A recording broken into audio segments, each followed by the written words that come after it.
Welcome back, Cleveland County, to Cleveland County Kitchen. This month we're highlighting the tomatoes, and we're here at Jimmy and John Carroll's tomato farm, and this is going to be unbelievable. It's called a hydroponic farm, and we're growing tomatoes here, we're growing cucumbers here. Peppers. And peppers, thank you. The beautiful part about what you're doing here is you're going to be providing Cleveland County with fresh tomatoes November through June. Yes. And how will you sell these? Because there's no farmer's market. Well, I'll sell them through, individual, word of mouth. Okay. Get me started. I also have some restaurants that are interested. I'm talking with a couple of food distribution, and hopefully, possibly, maybe even sell to the school system. Oh, that's perfect. Yeah. With good, nutritious, fresh tomatoes. Absolutely. Now, we have all of these tomatoes here. There are approximately how many tomatoes on one of these plants? You want to keep an average between 20 to 26 tomatoes on the vine at any given time. Well, I know pollination is a huge thing when it comes to any agricultural plants. Yes. And of course, we're in an enclosed facility. So how do the flowers get pollinated? I have bumblebees. Oh, bumblebees. Uh-huh. Yeah, I've got a small hive. It's what they call a Class C hive.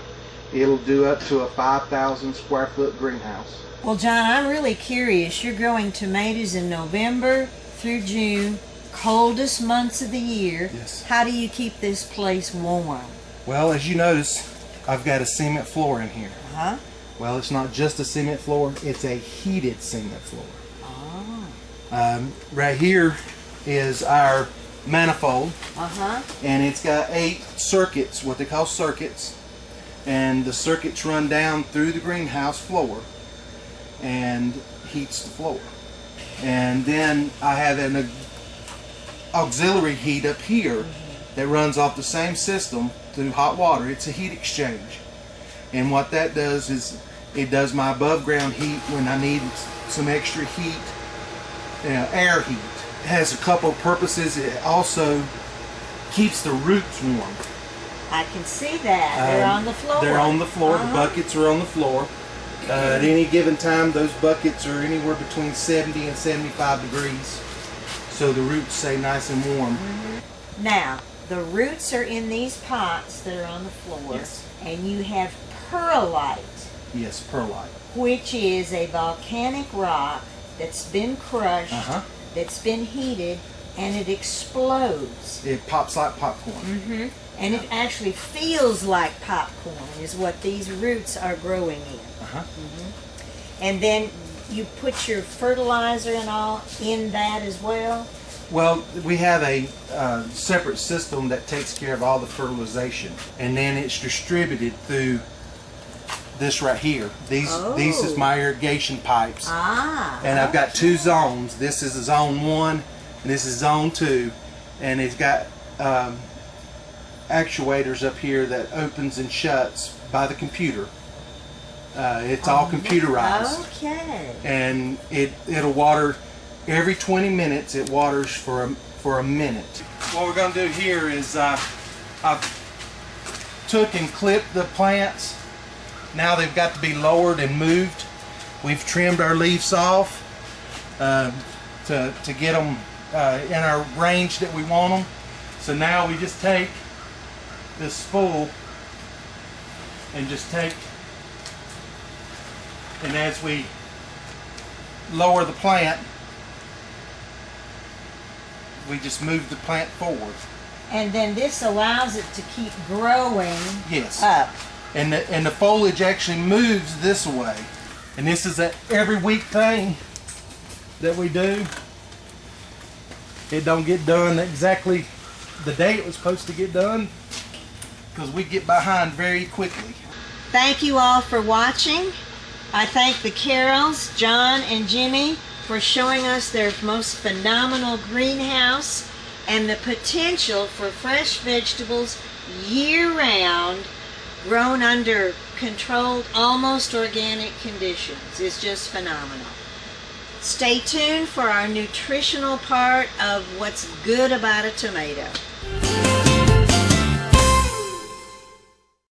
Hi, I'm Steve Putnam, and I'd like to invite you to join me for the next Talk of the Town.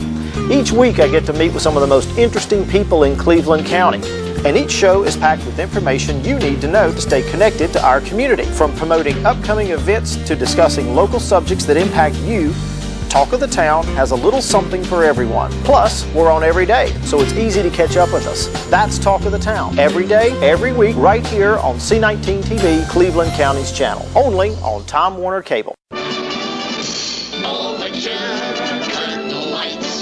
This is it, the night of nights. No more rehearsing and nursing a part. We know every part by heart. Overture, cut the lights. This is it, we'll hit the heights. And oh, what heights we'll hit. On with the show, this is it.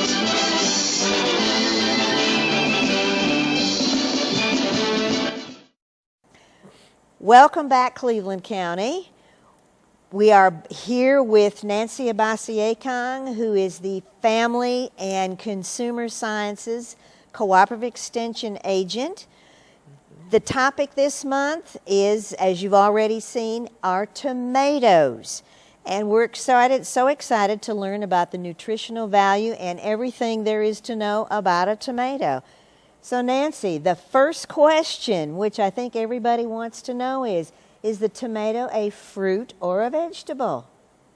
That is often the first question, and botanically, tomatoes are a fruit. They're actually a berry, but we use them as a vegetable, and they are considered a vegetable through a ruling in, I believe it was 1893. I was interested to learn that the U.S. Supreme Court, for levying tariff reasons, declared tomatoes to be a vegetable. Okay. So you can call them either. Right, because they are really a fruit. They really are fruit. But we treat them legally as a vegetable. Legally as a amazing. Vegetable, and we often in our recipes and our eating use them as a vegetable. Yes, yes. Mm-hmm. Well, and then the next question, which I think everybody needs to know, is how do you care for the tomato once you either buy it or pick it? Well, tomatoes, a lot of vegetables, fruits and vegetables, we would store in the refrigerator. Mm-hmm. However, that does not apply to tomatoes. They need to be stored at room temperature, so just leaving them out on the counter, but out of direct sunlight. You don't need the direct sunlight on them. And if they become ripe, or if you have more than you can use and they are at a ripe or overripe stage, then you can put them in the refrigerator. Oh, okay. Put them in the crisper section, in your drawer of the refrigerator if you do have to refrigerate them. But ordinarily you would leave them on the counter. And of course, if you prepare a tomato dish, a salad with tomatoes, and you have some left over, or you've just sliced tomatoes, right, those would of course be stored in the refrigerator. Okay. Mm-hmm. And then one more thing about that, because the flavor is affected by the refrigeration, if you have had them in the refrigerator, bring them out and let to room temperature about an hour. Good. Just bring them out of the refrigerator and let them set out about an hour before you serve. Oh, that's perfect information. Mm-hmm. Now, on the counter, are they top end on the bottom, or do we stand them up so that where you've pulled them off the vine? That's right. Stem end should be up. Okay. And you will notice that we will have a picture of a basket of some tomatoes that, again, show us that no matter what type of tomato, if it's a slicing tomato, it might be more of a paste tomato, like a Roma tomato. Certainly.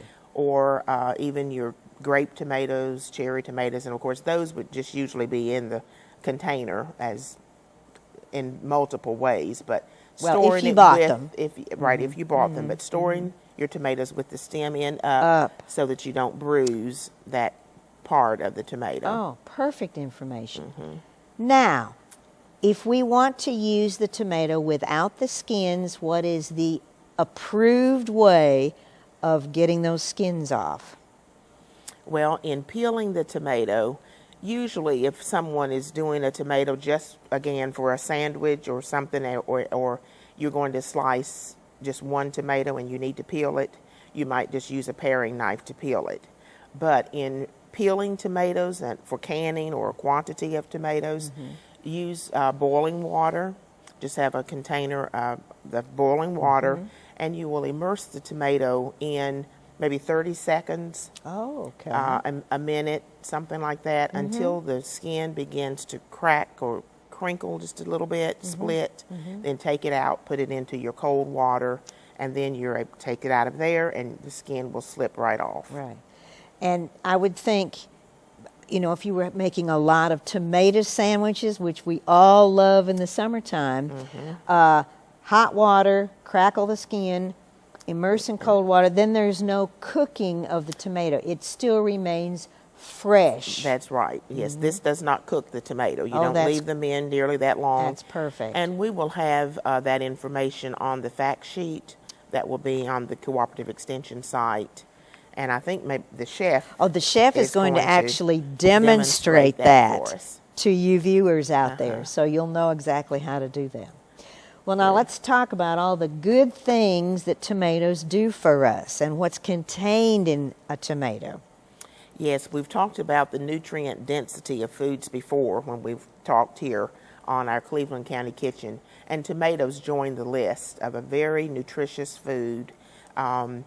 And they have lots of vitamin A, vitamin C, very high in vitamin C, also vitamin E and K, you know, several other vitamins, some of the B vitamins as well, some iron, potassium, fiber, you know, we get fiber Yes, certainly. from tomatoes, and eat the peel, eat the skin of the tomato, unless you for some reason cannot. If for health reasons you can't eat it, of course you can peel it.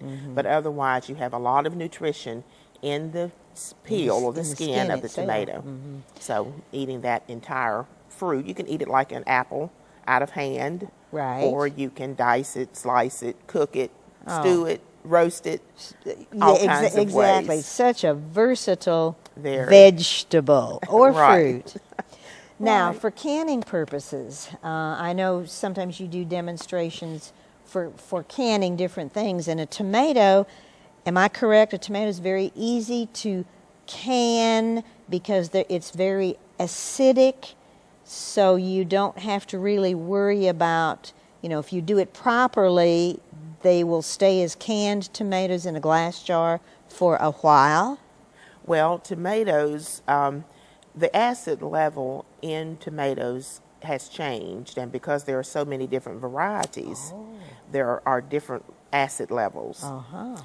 For that reason, it's recommended, and it is a must, that you add acid to your canned tomato products. Okay. And this, of course, we're talking about bottled, commercially bottled lemon juice.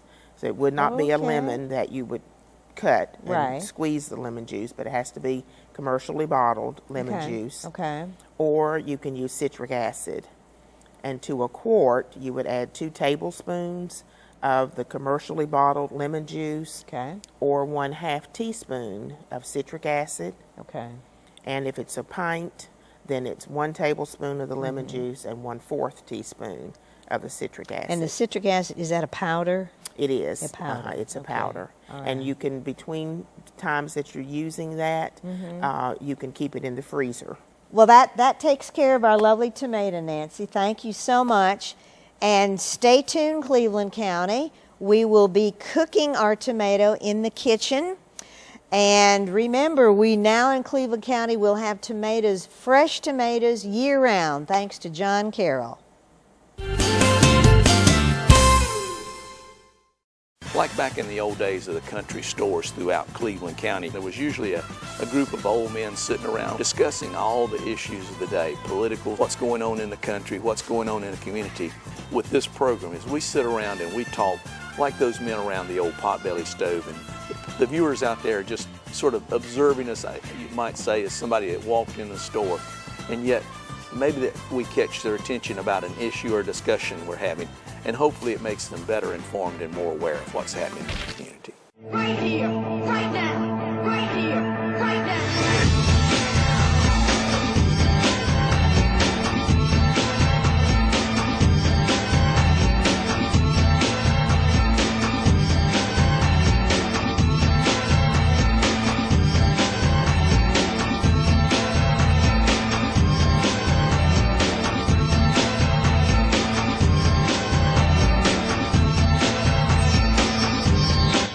Be a part of building the future. Be a welder. The welding technology program at Cleveland Community College prepares you with the science, the technology, and the skills to be a successful welder. Experienced instructors using state-of-the-art equipment train students using industry standard skills developed through classroom training and practical application. Successful graduates are in high demand and are employed as entry-level technicians in welding and metalworking industries. Learn more. Call Cleveland Community College at 704-669-4077.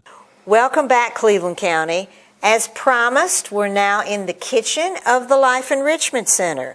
And I'm here today with Harmony Hall, who is the chef for the Life Enrichment Center.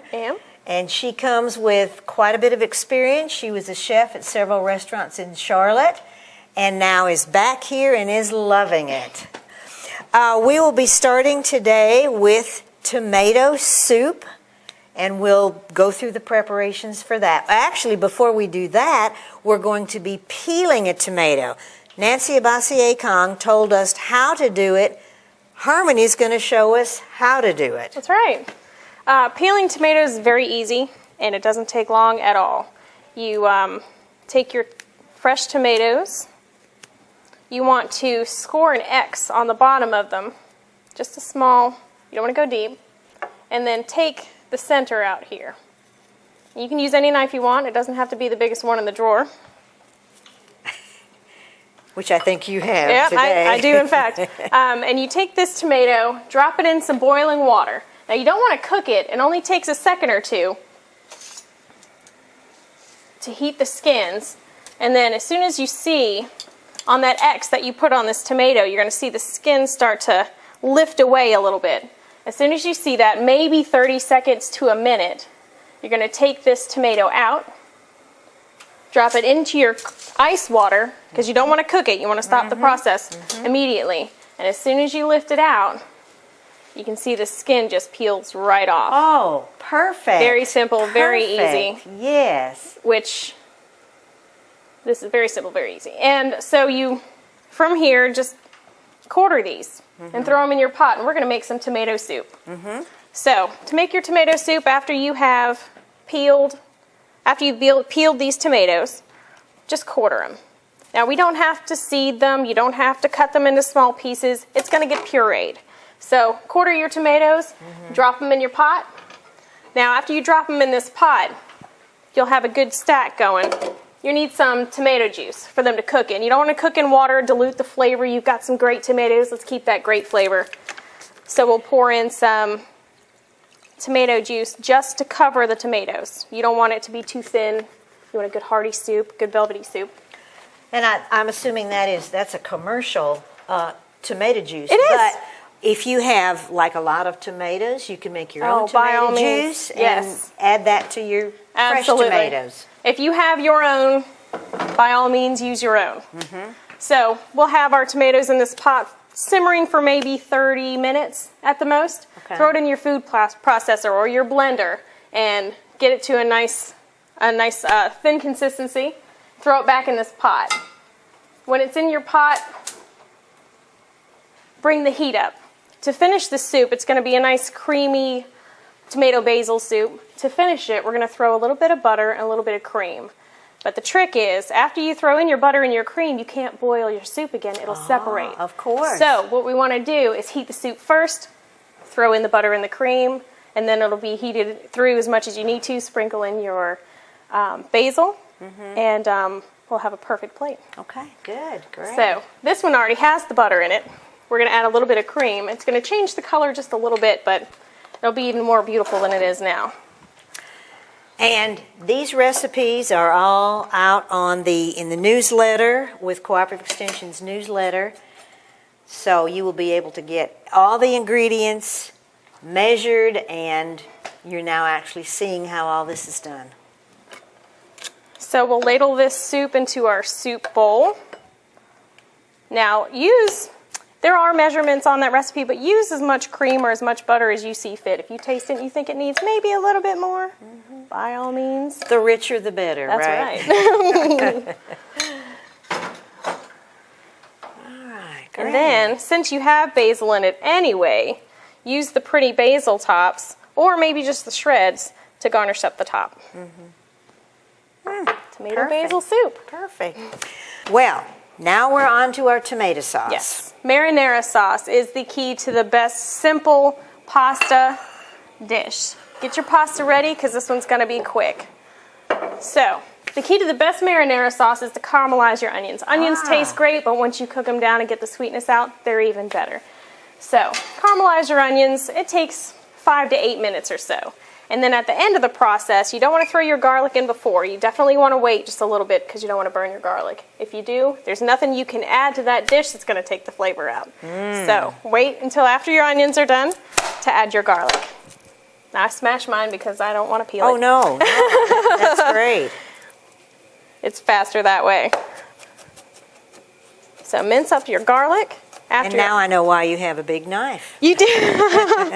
That looks great. I can do anything with this knife. Great. And we'll throw this in. Okay. Now, after you throw your garlic in, you don't want it to saute for more than 2 minutes or so, because you don't want your garlic to burn. After you smell it, that's about the time. That's about the time for the best part of the dish, which is the wine. Yes. So we'll add about a half a cup of wine. Choose your favorite red. This is my favorite red. And we're going to let that cook down till almost a syrup consistency before we move on to the tomatoes. So, your pureed tomatoes, after you peel them and you cook them down, you throw them in your blender, save some of that tomato puree. You're going to need it.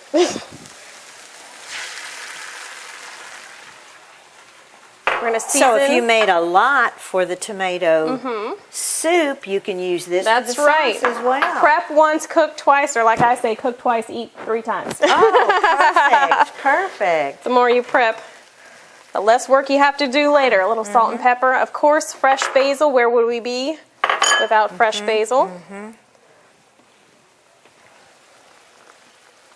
And a little bit of parsley. Now, after you add in your basil and parsley, you want to reduce this sauce to concentrate the flavors. You don't want a watery sauce. So reduce your sauce to concentrate these flavors. Give it maybe 25, 30 minutes, depending. Check it every so often. You decide. It's your sauce. You decide how thick you want it to be. We'll add this in. And we're just going to let this cook down to this lovely sauce. Now, I like mine thick. I don't dice my onions because I want pieces in it. Certainly. I do. That's great. And we'll just add it over top of our pasta here. One for you and one for me. If you haven't noticed, mine's the big one. I've noticed. If only I had some glasses to go with this wine, we'd be all set. Oh, great. Good. Okay. Next is our tomato pie. We'll be using the fresh tomatoes. You've already prepped the pastry shell. Right. And it's just a matter of adding the ingredients. Well, we cook the shell first because nobody likes a soggy pie crust. Correct. Okay, let's cook it first, and then we also sweat the tomatoes. Oh. Now, you sweat a tomato. Here's how you do it. Slice your tomatoes up and grab a strainer. Fine mesh strainer or a spaghetti strainer, whatever. Strainer.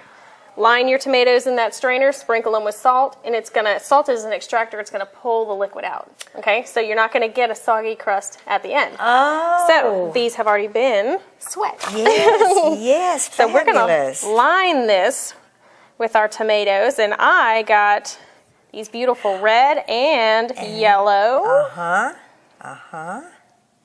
Because when it's your pie, you can do what you want. We're gonna have a beautiful pie. So line your pie shell with your tomatoes. And so you're just stacking whatever fits in there. That's right. I'm stacking them up, and then you want to season your tomatoes, but be careful when you sweat your tomatoes. You used salt. Be careful about how much salt you add back into it. And then I would think, because we'll be adding cheese as well, which has some salt in it. That's right. So we're going to do green onion.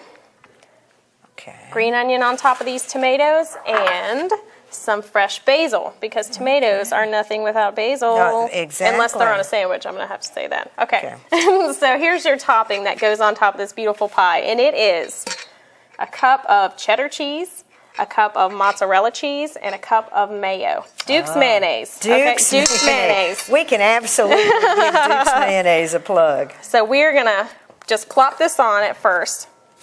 And I know it looks like a lot, but I promise you're going to be happy you have every little bit. Right. And press this down with the back of the spoon, just to make sure it gets to each end. And then this beautiful pie goes in the oven at 350 for about 30 minutes. Okay.